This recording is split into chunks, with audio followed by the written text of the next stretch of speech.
This interview is with Dr. David Murray. The date is September 30th, 2012, and the interviewer is Jane Kennemore. Dr. Murray, actually you asked me to call you David, so I will. I see you grew up in Ames, Iowa, and went from there to Cornell. When and how did you decide to go into medicine? Well, it was kind of an evolutionary thing. Huh. I grew up interested in Tinker Toys, and then in chemistry sets, and then model airplanes, and then a girl. And the girl's father in high school was a doctor, so I got acquainted with the medical profession. And my grandfather was a family practitioner, and I admired him. And so I decided finally that maybe medicine would be okay. I was working on the farm in the summer and thinking about this decision, and I thought, problem with medicine is you have to deal with blood and vomit and those sort of things. And can I do that? I looked down and I was up to my knees in manure. And the decision was made. I can handle it. So then in high school, the guidance counselor said, we have a possibility of a scholarship to Cornell. Would you be interested in trying out for that? And I said, okay. I went back and talked to my father and said, what do you think about Cornell? And there is a Cornell college in Iowa, which is what I was thinking about. He says, I don't think that's the Cornell they're talking about. So. Oh, really? So you thought the guidance counselor was talking about the college? Yeah, the college, Cornell College. Yeah. And so then I did take the test for Cornell, and I got what they called at the time the Cornell National Scholarship. Paid $600. Well, actually paid $1,200 a year. The tuition was $600 a year, and so it covered also my fraternity bill. So it was a free ride through Cornell for 3 years. And then I left early to go to medical school. And I applied to 8 or 10 medical schools and picked out Washington University eventually.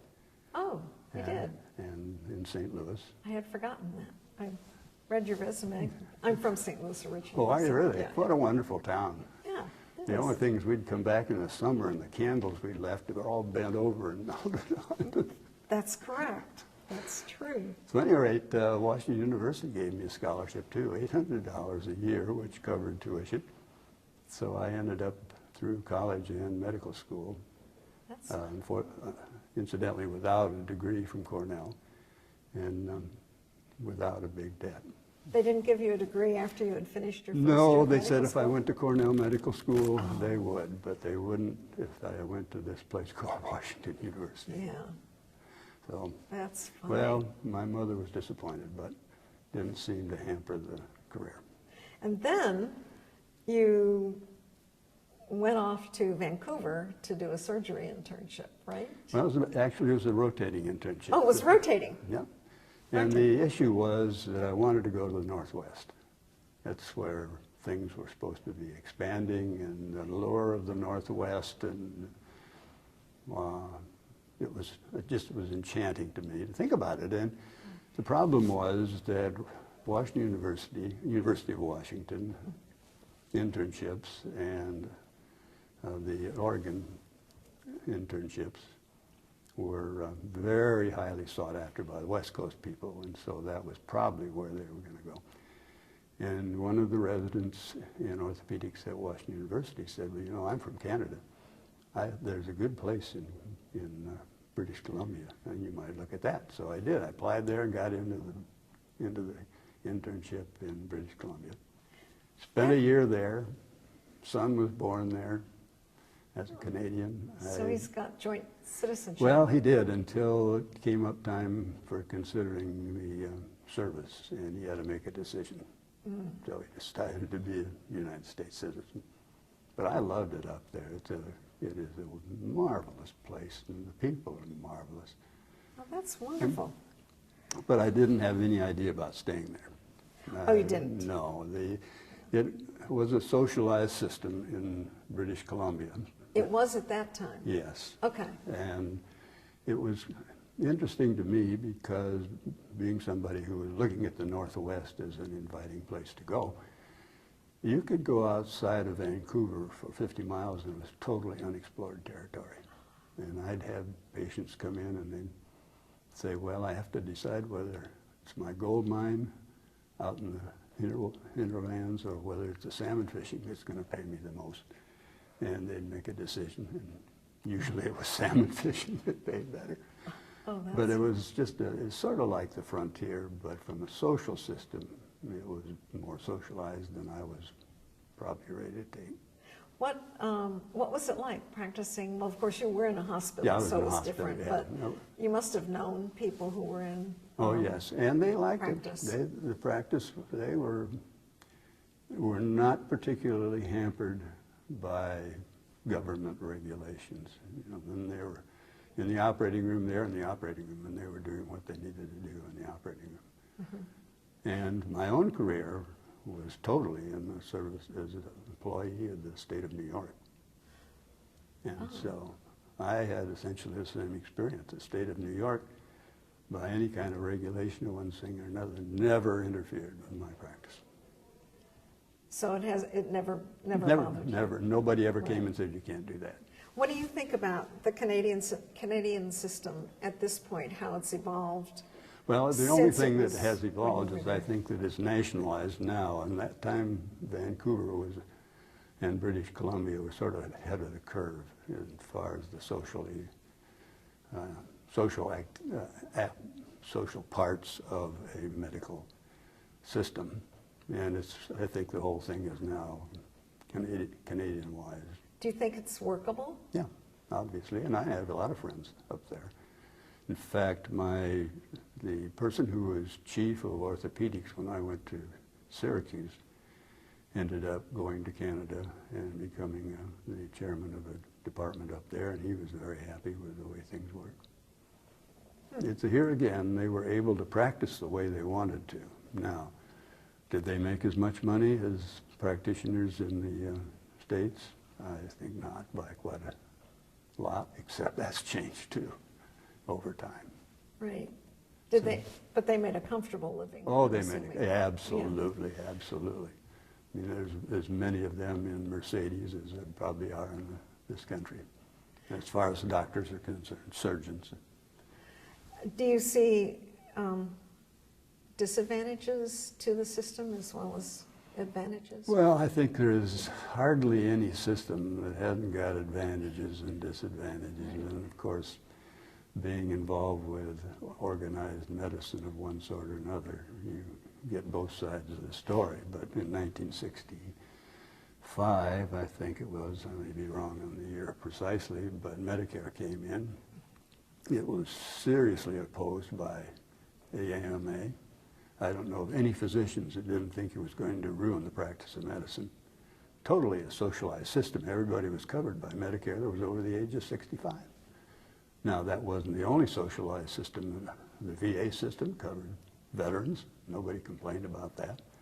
I think the congressmen have a system where they're covered for everything. But all of a sudden, when you talk about socialized medicine, you get into a lot of hot water, as I found out in my tenure as chairman of the Board of Regents. Interesting, yeah. Yeah. So there's been a lot happen. And the interesting thing I felt with my position in the medical school was that I had a lot of freedom in terms of getting involved with outside organizations. And that's been probably one of the most rewarding features of my medical career, the opportunity to. So you have spent a lot of your own time working for organizations. That's right. Well, I mean, let's face it, it's volunteer. well, I know that your institution covered you, but nonetheless. yeah. So I started out in the division of orthopedic surgery at Upstate Medical Center in Syracuse, and there were just two of us, chief of the division and myself. And after 4 years, he left, so it just left me. And they made a department out of the division at that time, so I was by default chairman of the department. Department meetings were very, very congenial. It was nice not to have to argue with anybody. But it developed from there, and orthopedics has developed remarkably as a specialty just because so many things have come up. And so it gradually evolved. And the nice thing about having a lot of people to help you is you can travel. And I travel. So you were not only here at ACS, but you were involved at the Academy of Yes, the American, or wait a minute, what is the full name? The American Academy Academy of Orthopedic Surgeons. Surgeons, yes. Thank you. Well, I have a philosophy that I've sort of lived with, and I even talk about it because it's been fine for me. And the philosophy is a very simple two-part philosophy. Number one is answer questions. And you'd be amazed at how many people don't answer questions. And people that answer questions, they seem to get ahead. And people begin to depend on someone who will answer questions, and so you get involved with a lot more things. The second part is when you're asked about, when you get a reasonable request to get involved with something, the answer is yes. And you get involved with things maybe you wish you hadn't gotten involved with. But there you are. Yeah, right. And those two things have served me well. Yeah. Well, what was your theme during your presidency of ACS? Or what do you feel you accomplished during that period? Well, that's a hard question in the sense that the presidency of the ACS is not really an activist position. It is more of a figurehead position, maybe like the Queen of England. As president, you travel around a lot. A lot of the presidents do quite a bit of foreign travel, meeting with the fellows of the college that are around the world in various places. I had a little problem in the college as a member of the Board of Regents. The Board of Regents really is the group that does the decision-making for the college. And I was president of the Board of Regents, and usually the president of the Board of Regents, or chairman of the Board of Regents, goes on to be the president of the college after a year or two. There was a period of time after Medicare came in which the fee structure for Medicare was just whatever any doctor wanted to charge. Really? Yeah. And so I was as an orthopedic surgeon, we charged a lot for operations, and we charged $5,000 for a hip replacement. Medicare paid $5,000. Now, it sounds like we're making a lot of money. I have to point out that when I started in '62, I could do one hip operation, which would pay my entire malpractice bill for the year, and still have some left over to pay secretary for a few weeks. When I was getting $5,000 for an operation, it would take 6 to 8 operations just to pay malpractice. So there was that kind of an economic change over the years. Now, the federal government began to run out of money. That's nothing new. And they looked at the fee structure and figured out that this was not going to be feasible for the future. And at that time, I was on a committee called the Physician Reimbursement Committee, and Dr. Paul Ebert, who was the executive director at the time, and I were invited. I think this must have been early 1990s, maybe late 1980s, to come down to Washington to testify to a committee on physician reimbursement that was being chaired by Mr. Rockefeller at the time, And his major concern was the amount of money it was costing the federal government in Medicare. And there were several of us representing various groups. And the internists were very consistent in saying that, well, we will control the costs by volume. We'll do less volume and control costs that way.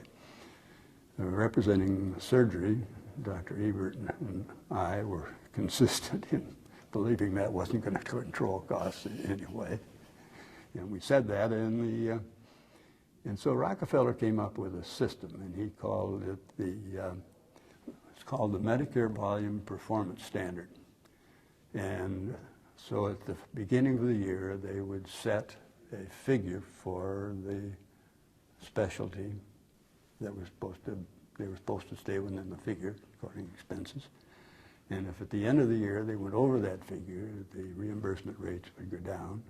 And if they were under that figure, the reimbursement rates would go up. And Dr. Ebert and I insisted that if they do that, and we would support that, we would want a separate MVPS standard for surgery as opposed to a separate MVPS for non-surgery.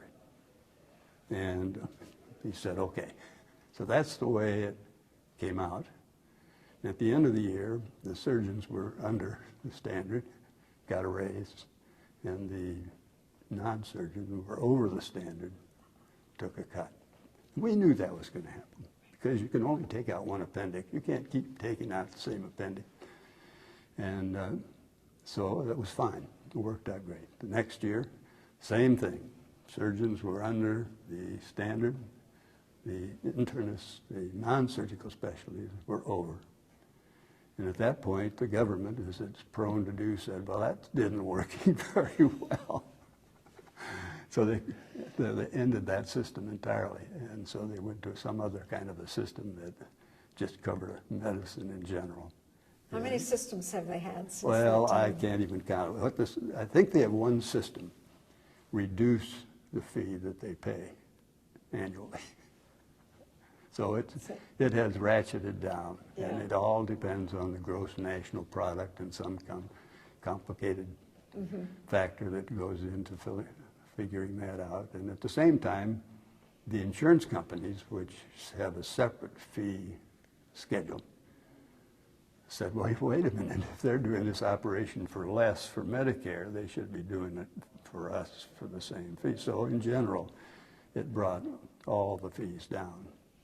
But there was a little time in there in which we made our point and helped things out a little bit.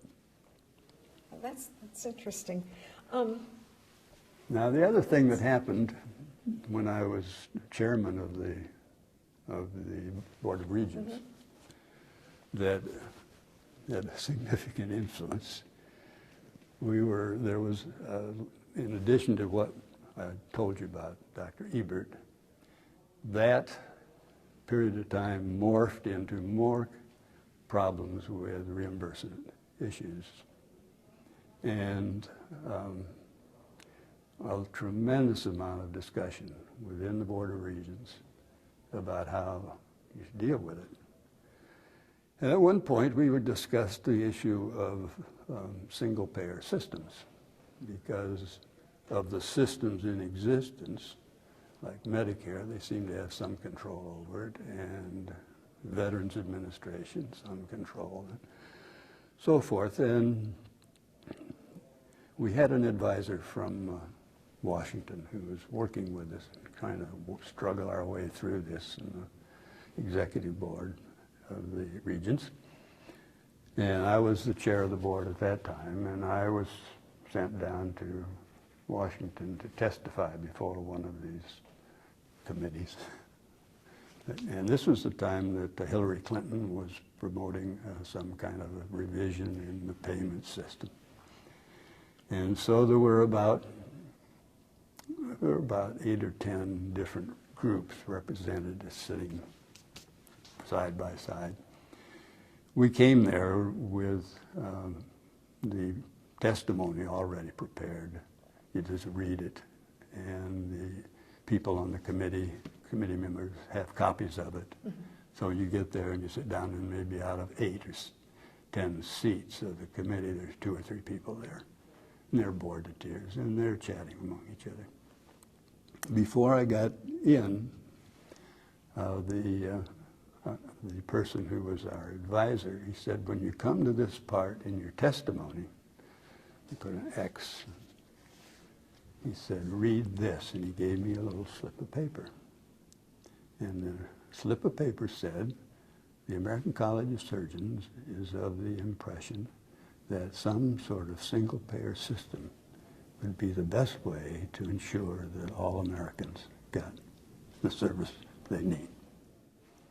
So we talked about it, so I dutifully placed it there, and when the X came up and I was reading this boring old thing, I said, I read it.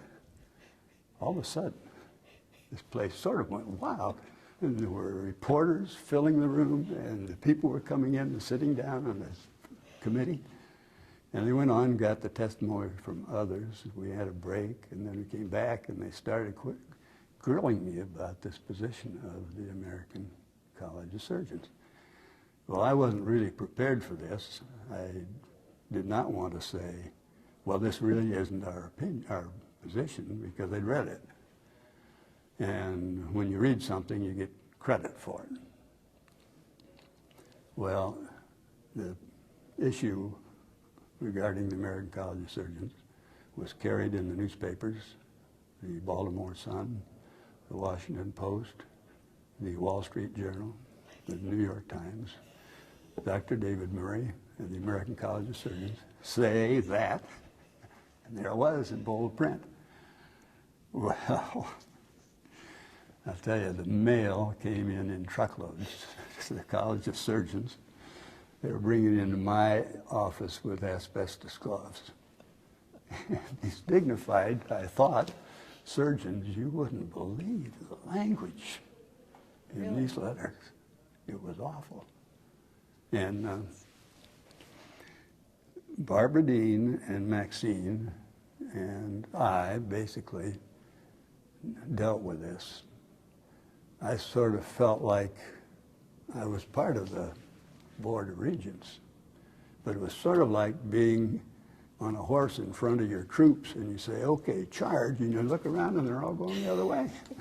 Well, had the Board of Regents voted? There had been no vote on that. There had been no vote? No. So this was not your personal view? No, it was a piece of paper I got to read when I was giving this testimony.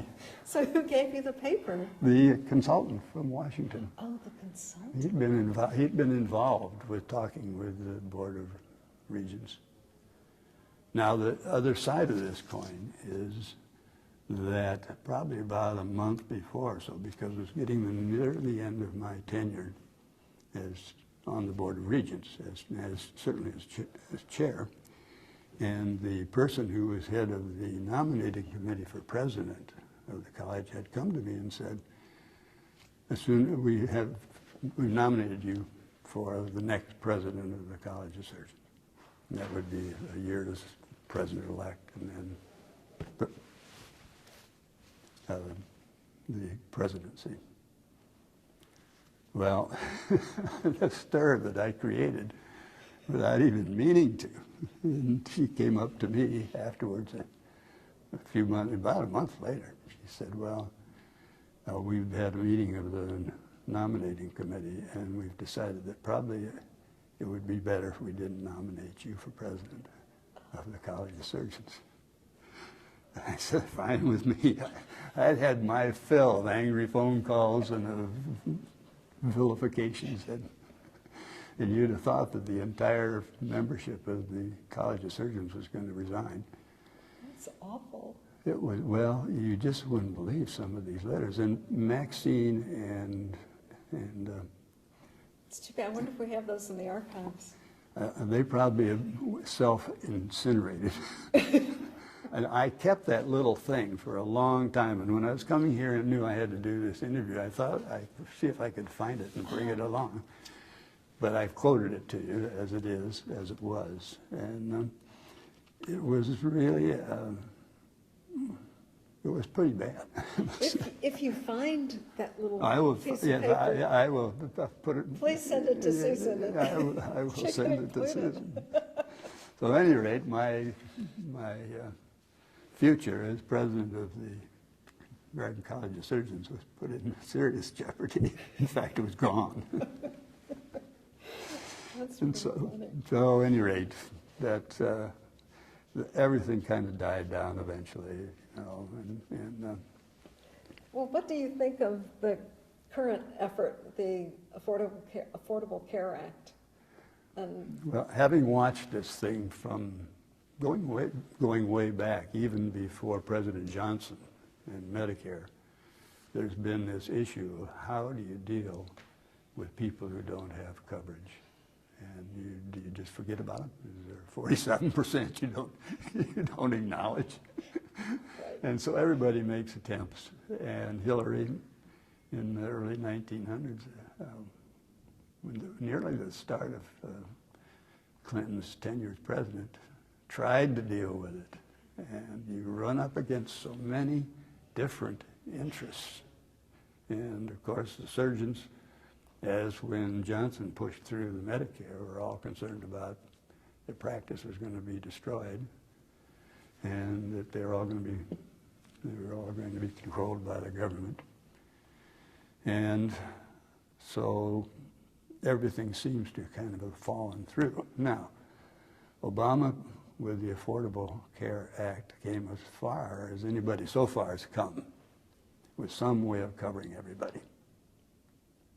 And you have to agree that somebody with some kind of medical condition that tries to get insurance can't get it because they have some kind of a condition. It's not fair.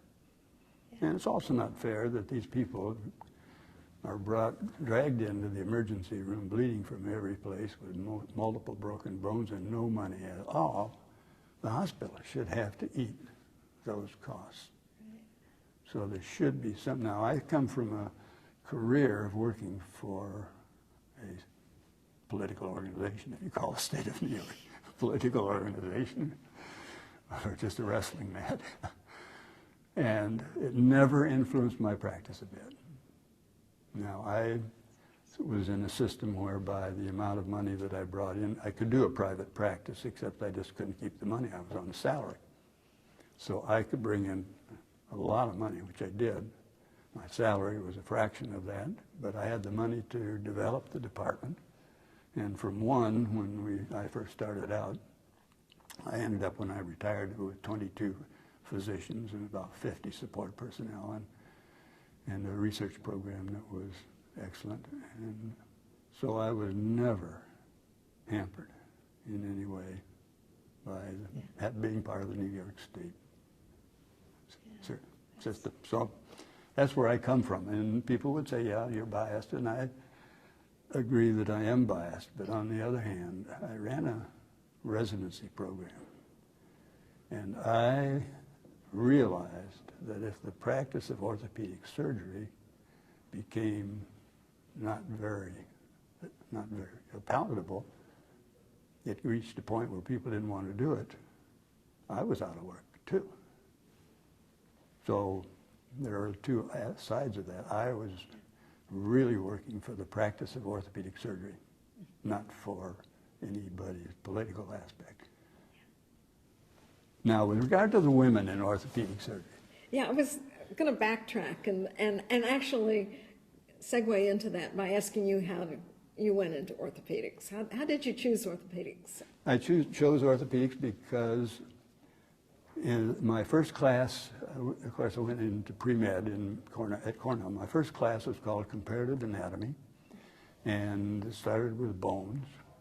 And I could remember the bones better than I could remember anything else. And I thought, now, is there some specialty or some aspect of specialty that deal with bones? And I quickly found out there was. From that point on, I was a dedicated orthopedic surgeon. I knew I was going to be a surgeon, and orthopedics was perfect for me. So you're not a former athlete who was injured and... No, I was not. Yes, I was injured. In high school, I had a knee strain, and I played football and basketball and ran track in high school, and I rode lightweight crew for Cornell, and I fenced for Cornell for 2 years. So my athletic career, while not exemplary, was certainly extensive, and it never entered into my... Really? No. Interesting.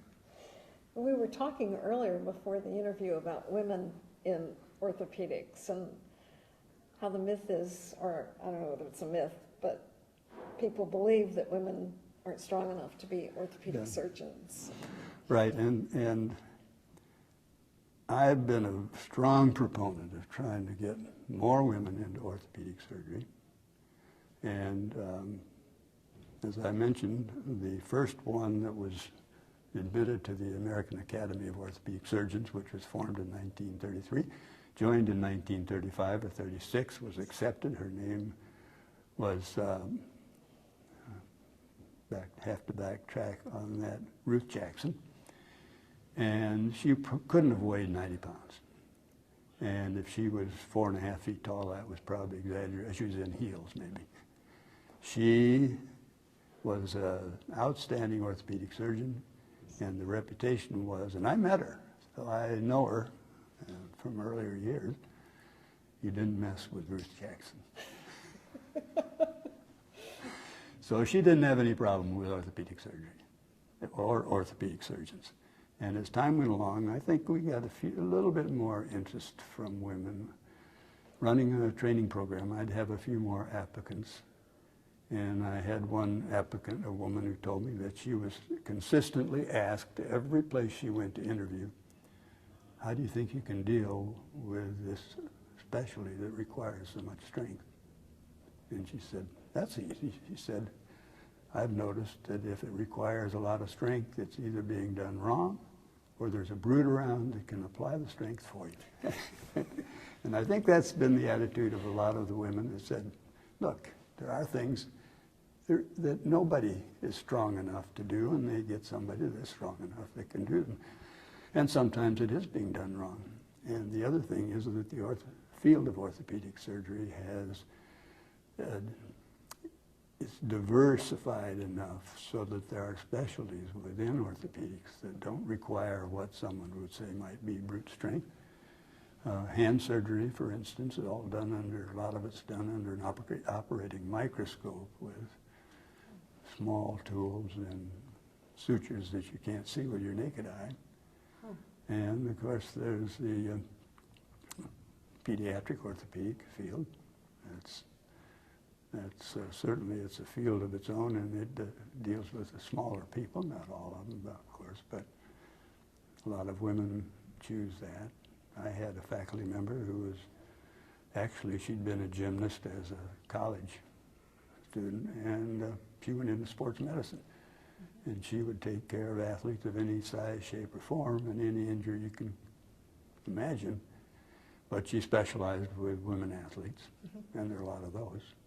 And there are a lot of injuries of women athletes. And so she does very well. The problem that I always had was trying to get women to come into orthopedic surgery. I mean, so you can say, I want more women to come in, but if they don't want to come in, that's a problem. So you've mentored women all along through who are going to the University of Syracuse Medical School, probably. Right. And I used to try, we took 4 residents a year, and I always tried to get one woman in that group of 4. Now, the side issue was that they sort of brightened up the place. They made these guys behave a little more, dress a little better, act a little more civilized. So there were side advantages to having diversity in the residency program. Yeah, that's and I would, surgery doesn't have quite that problem. They do attract more women than orthopedics. Urology, for strange reasons, seems to attract a number of women too. I guess it's the concern of having to drive nails into bones and drill through things that sort of scares women away. We're getting more. Although that's no worse than any other no, really, thing it that's isn't. done. Yeah, no. And I think we are our own our own worst enemies to begin with, because when you get somebody on the service as an intern, usually they don't get the choice jobs of doing the operation necessarily. So if there's a broken hip, the intern's down at the end holding the leg. And one of my close friends, who's a psychiatrist, said that was her introduction to orthopedic surgery, was holding the leg while these big old orthopedic surgeons put nails into the hip. So there's ways around everything. And Right. I think we will eventually get more women, partly because there are more women in medical school now, and more women doing athletics. And even though it didn't play any role in my decision, I think it does play a role in some of the people's decision, because a lot of people that we get as residents have been athletes and have had injuries and are interested in sports medicine as a field, and it certainly has blossomed within orthopedics as a special field. Yeah. So, Thank you. You were also active in the Graduate Medical Education Committee for ACS. right. What were the issues Well, at the time, when you were involved with that? we were beginning to work on curriculum issues, and there were a couple of problems, but one of the problems with specialties such as orthopedic surgery, they tended to focus on the field of orthopedic surgery without adequate experience with the whole field of surgery. And initially, the specialty of orthopedic surgery required 2 years of general surgery and then 3 years of orthopedic surgery. And orthopedic surgeons eventually said, well, our specialty is more important, so we'll have 1 year general surgery and 4 years of orthopedic surgery. And then there were individuals in orthopedic surgery who felt that as a field of surgery, it didn't need to be that surgical. And so we should have a little bit more experience. And so then instead of a year of general surgery, you could have 6 months of internal medicine, 6 months of surgery, or 3 months of radiology, and 3 months of pediatrics, and 3 months of this. So it even got to the point where no surgery at all was required to get into the 4 years of orthopedic surgery. I think it's gradually come back to the sequence of a year of general surgery and then 4 years of orthopedic surgery. Now, orthopedics has expanded. Most 80% of orthopedic surgeons graduating as residents go on for another year of specialization in hand, tumors, tractors, what have you. I think that there are elements of general surgery and orthopedic surgery now coordinating to try and make that first year of general surgery a productive one for pre-orthopedic surgeons, working on techniques, ancillary issues such as anesthesia, local anesthesia. There are medical issues associated with anybody that undergoes surgery. So the college then was working with all the subspecialty groups. Right, and they are, and they're getting, I think they're getting more cooperation from the various specialty groups. Then there is that even greater issue, which us older people have not been very enthusiastic about, and that is limited hours for residents' work time. Traditionally, residents worked much as they had to. And in some notorious, I don't say they're notorious, but they prided themselves on not giving residents any time off. We were always on, or something like that, or on every other night. And that's not fair, but anybody that was reasonable knew that you couldn't just have somebody on every other night. I think back in the 60s, some of the most prestigious programs had every other night call, which it was wrong. Was ridiculous. Right. And so then they began to focus on all the problems that went along with fatigue. And so they said there should be no more time than 80 hours a week spent, and if it's outside those 80 hours, they should be doing something else. Nobody said that about attending surgeons. So I was in there at night. Nobody said, you got to go to bed tomorrow. It was a resident. So at any rate, that ended up being overinterpreted as far as I was concerned, in that you don't read about orthopedics, you don't think about orthopedics when you're not doing one of your 80 hours. And I think that's too bad. For instance, in our program, we used to have lunch in the orthopedic library. And about 6 or 7 of the residents would be there usually, and 2 or 3 of the faculty people.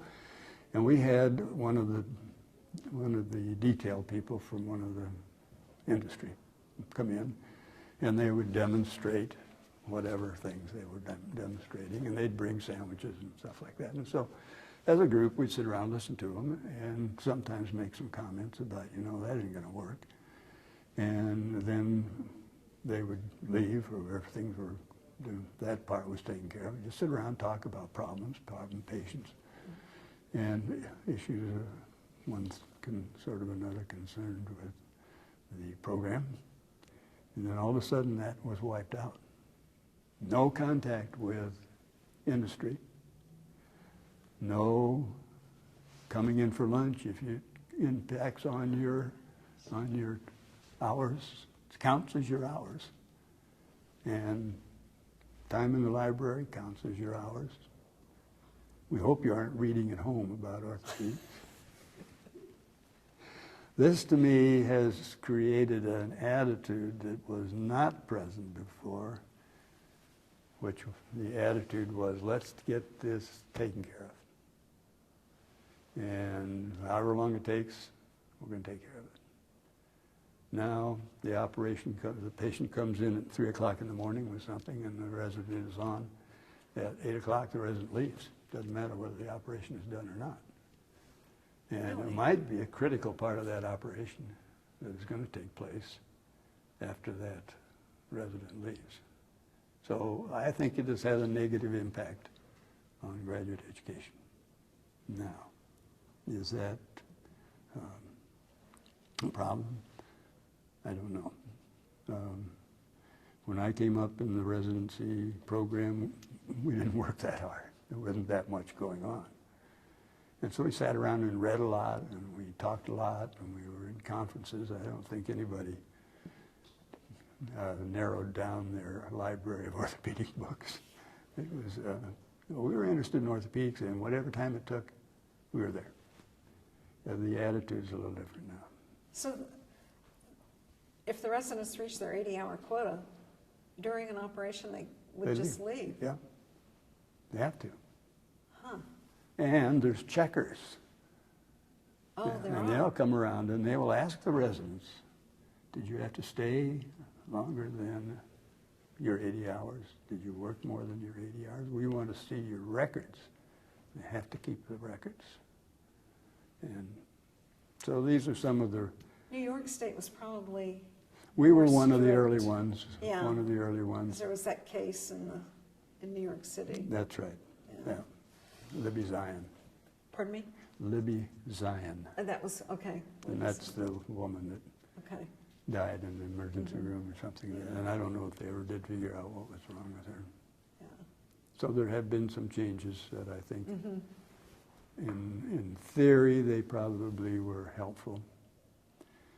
The other thing that has certainly been a little discouraging, even I've been out for 10 years now, that the people that are still running programs is the amount of documentation that they have to do. Really?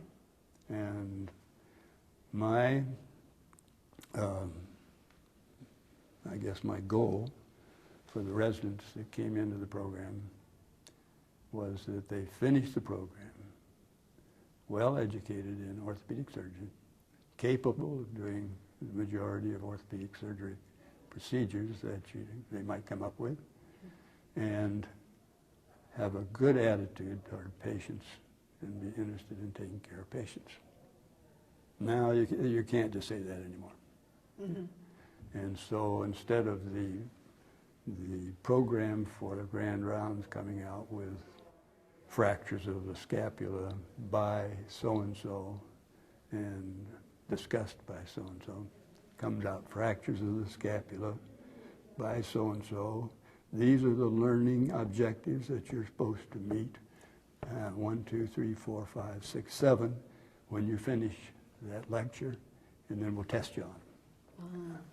So it's just painful to see, and how much work this takes. And it is a triumph of process over product. And as far as the major concern is, if you fulfill the process, product doesn't matter. Mm-hmm. Now, of course, it matters. And if you fulfill the process, you're probably going to get a pretty good product, too. And the other thing, we were very fortunate in orthopedic surgery to be a very popular specialty in the last 20 or 30 years, so that most of the programs were picking out of the top 10, 20% of medical school graduates. When I first started, I had agreed to be on the faculty at Upstate. They took 2 residents a year. I got a call from the chief of orthopedics in May, and he said, "You know, we take 2 residents a year?" I said, "Yeah." He said, "We only had 1 applicant." He said, "But he's coming." He says, "Do you know of another person that might come for?" Oh my gosh. Now we have probably 400 or 500 a year. That's amazing. And the problem is, how do you pick out? Well, that's some accomplishment. Well, I think it's a specialty of orthopedic surgery. Yeah. That's become more challenging and more interesting and diverse. As I say, you got people that are working with operating microscopes, and people are out on the football field watching that. Mm-hmm. So that there's a lot more going on than there used to be. Yeah. Today, we are interviewing Dr. LaFalle as the first African-American president, and we interviewed Dr. Anderson this morning, Catherine Anderson, as the first woman president. Do you think the increased diversity in the profession has changed both the college and the practice of surgery? Oh, I think that the effort now, the college is now talking about its 100th year. I'm the second orthopedic surgeon that's been president. Oh my gosh. So I'm one ahead of Kathy. So I think that the problem is that you have to have, number one, qualified people. There are a lot of qualified people, but you have to have individuals that are willing to spend the time it takes. For instance, there's a lot of travel involved, there's a lot of meetings involved, and the process of getting there involves countless committees. And now I got there partly because I was president of the American Academy of Orthopedic Surgeons.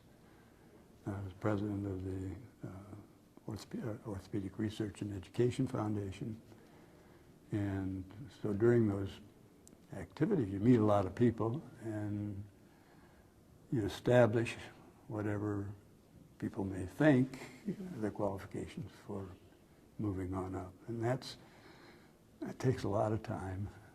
And so it's sometimes hard to say, and we've got to have diversity, and we want it this way, and we want Hispanics, and we want women, and we want blacks, and got to have some, there'll be undocumented immigrants next. Well, of everybody. Susan's saying we're running out of time here, I think. We still have a couple minutes, though. What are the major issues facing the college now? And do you think there's, Well, I think chance to solve they continue to have the issue of attracting the best and the brightest individuals into the field of surgery. Now that goes, you can say that goes below the level of the College of Surgeons, but it doesn't. And Patty Newman, the current president, or I guess as of last night, maybe not the president any longer, but second woman who is president of the College of Surgeons, and another person from Syracuse, incidentally, is spending a lot of time working on educational programs prior to even considering going into surgery, and making sure that those things continue to be positive influences once they get into surgery. I think the other thing that the college has lost, and I think it's too bad in a sense, and that is that they started out as a group of specialty surgeons, and they just published a little book with 100 years of each specialty: neurosurgery, orthopedic surgery, general surgery, whatever. And gradually they've sort of lost that diversity. Now we talk about diversity when you talk about racial and sexual diversity and so forth, but the diversity of the fellowship should be a diversity of special interests, because that's where integrated discussions on educational program, after all, that's what we're really interested in. That's where it comes from. And gradually, as I may have said, coming out of medical school, you first joined the AMA, and then you joined the College of Surgeons, and then you joined the Academy of Orthopedic Surgeons, and pretty soon you started joining the AMA, joined the College of Surgeons, came to College of Surgeons meeting, even though you're a member of the Orthopedic Academy. And pretty soon you dropped the College of Surgeons because you're Orthopedic Academy, and you're also the Hand Society, and you're also a member of the Scoliosis Research Society. And there's a limit to the number of meetings that you can go to, and it tends to fall off from the top and needs to come back in terms of integration. I don't think it will ever come back to the AMA, but it should come back to general surgery. to give a more unified Absolutely. voice? Yeah. Now, orthopedics thinks that they have a strong voice in Washington, and to some extent they do, but nothing like the College of You're Surgeons. right. I found out about the voice of the College of Surgeons in a very unfortunate way, in a sense. But it was the College of Surgeons, it was my involvement, my position with the College of Surgeons, that all of a sudden made them all pay attention to me when there were 7 or 8 different specialties recognized in doing this presentation to this committee. I guess one last question, which is rather broad. Okay. How has the college benefited the practice of surgery over the years? Oh, it's incredible. It's incredible. It's all education.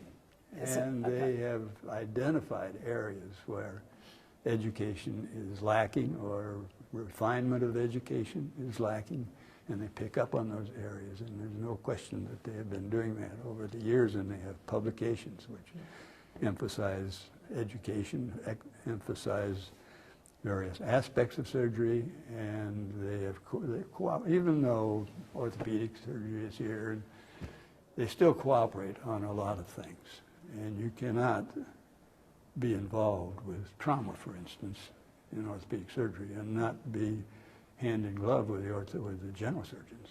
It's, I think the last case that I had when I was on an emergency call, and just before I retired, and they called me about midnight, and they said, we've had a terrible accident. This woman was thrown out of the car, and both arms have been cut off.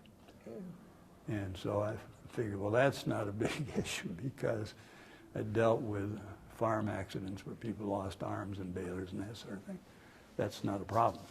But when she came in, she still had both arms attached by blood vessels and nerves. Everything else was completely torn and broken. And now, you have to give a lot of credit to the EMTs, because they brought that woman back with both arms still attached, and it was remarkable. And so we got her to the operating room. We got both those arms back on, but we would never have done it without the interaction of general surgeons and anesthesiologists, and in this case orthopedic surgeons, because we had to put the bones together too. But Oh, that's very interesting. both arms survived. It was a problem of the nerves had been stretched, so she didn't have any nerve innervation to the muscles below, but within 3 or 4 weeks she was beginning to get it back. And so that was totally a group effort, starting with the EMTs. And I'll tell you, in the old days, they had a couple of guys that were assigned to somebody's hearse, and they would drive the hearse out and pick up a patient wherever they were and bring them to the hospital. Then the guy began to get ambulances, and then they get the EMT people and the emergency room people. It's a specialty now. Yeah. When I went to the hospital in Syracuse, University Hospital, the emergency room had no physicians assigned to the emergency room, and outside the emergency room door, there was a little sign that said, "The emergency room is closed from 11 o'clock to 7 o'clock, and if you think you have an emergency, press this button." Gosh. Well, thank you so much. Okay. It's a different time. That was a different time. Yeah. That is amazing. Yep. Well, thank you again. Thank you. We really appreciate it. Susan, did you have anything else that you wanted to ask? Okay.